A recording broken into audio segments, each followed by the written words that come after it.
अस्सलाम वालेकुम व्यूवर्स, मैं बिल्कुल ठीक हूँ अल्लाह के करम से और अल्लाह से दुआ है कि मेरे वाईटी फैमिली मेम्बर्स भी बिल्कुल खैरियत से हों।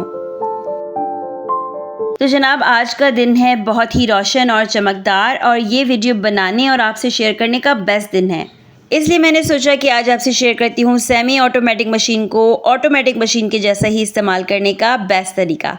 तो ये वीडियो ख़ास उन लोगों के लिए है जो ऑटोमेटिक मशीन इस्तेमाल करना चाहते हैं लेकिन अभी उनके पास है सेमी ऑटोमेटिक मशीन।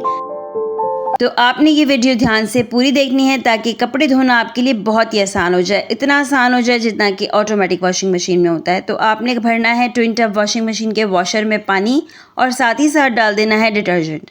इस तरीके से अगर आप पहले से डिटर्जेंट डालेंगे तो ये होगा कि तमाम ज़रात जो हैं डिटर्जेंट के वो अच्छी तरीके से पानी में हल हो जाएंगे। तो आपने इस तरह डिटर्जेंट डालने के बाद उस लेवल तक पानी फिल करना है जहाँ तक आपको चाहिए अपने कपड़ों के हिसाब से, लो, मीडियम या हाई। कपड़े मशीन में डालने से पहले टाइमर ऑन कर दें, मशीन का चक्कर चला दें और पानी आपने टब से भर भर के नहीं डालना है वरना आसानी बिल्कुल भी नहीं होगी। आपने उस पाइप का इस्तेमाल करना है जो मशीन में पानी भरने के लिए आपको मशीन के साथ मिलता है।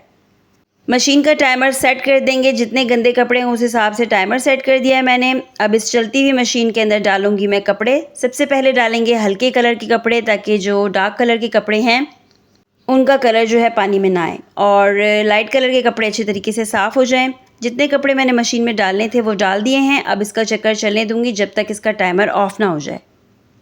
जैसे ही मशीन अपना साइकिल कंप्लीट करती है, वॉशिंग साइकिल कंप्लीट करती है, आपने जो पानी भरने वाला पाइप है उसको अब शिफ्ट कर देना है स्पिन साइड पे।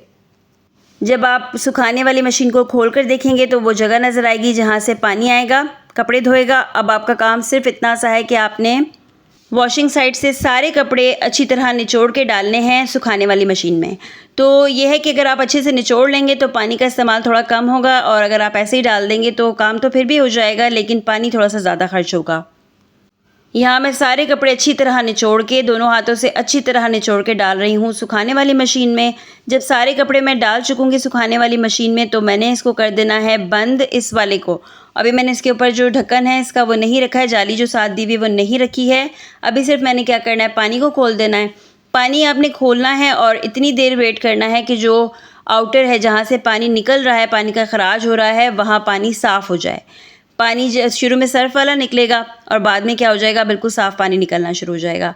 तो अंदाजे से आप टाइम सेट कर लीजिए कब तक पानी साफ़ हो जाएगा, उतनी देर में दूसरे काम कर लीजिए। एक बार धो लेंगे तो आपको आइडिया हो जाएगा कि कितनी देर में कपड़े बिल्कुल साफ़ हो जाते हैं। इतनी देर में आप वॉशर में दूसरी साइड पे आप कपड़े डाल सकती हैं मज़ीद, वो भी साथ साथ धुलते रहेंगे। स्पिन साइड पे सुखाने वाली मशीन में जब आपने पानी खोला हुआ तो ढक्कन बंद कर दीजिएगा। मैंने तो इसलिए खोला था कि आपको शो करना था। अब जब सारा पानी साफ़ हो चुका है उसके बाद मैं इसके ऊपर रख दूँगी ये जाली। ये ज़रूर डालनी चाहिए ताकि कपड़े लेवल रहें वरना मशीन सही तरीके से काम नहीं करती है। अब इसको बंद करके मैं सुखाने वाली मशीन का टाइमर भी सेट कर दूँगी। जितना मैं कपड़ों को सुखाना चाह रही हूँ उस हिसाब से मैं इसका टाइमर सेट कर दूँगी। कपड़ों को मशीन से निकालने के बाद आपने ज़रूर खुली हवा में डालना है ताकि जो कोई अगर नमी वगैरह रह गई है तो वो खुश्क हो जाए। आई होप कि ये वीडियो आपको पसंद आई होगी, आपका काम हो गया होगा मज़ीद आसान। तो वीडियो पसंद आई है लाइक एंड शेयर कीजिए, चैनल को कर लीजिए सब्सक्राइब। आपसे मिलते हैं हम नेक्स्ट वीडियो में। टिल देन टेक केयर, अल्लाह हाफिज़।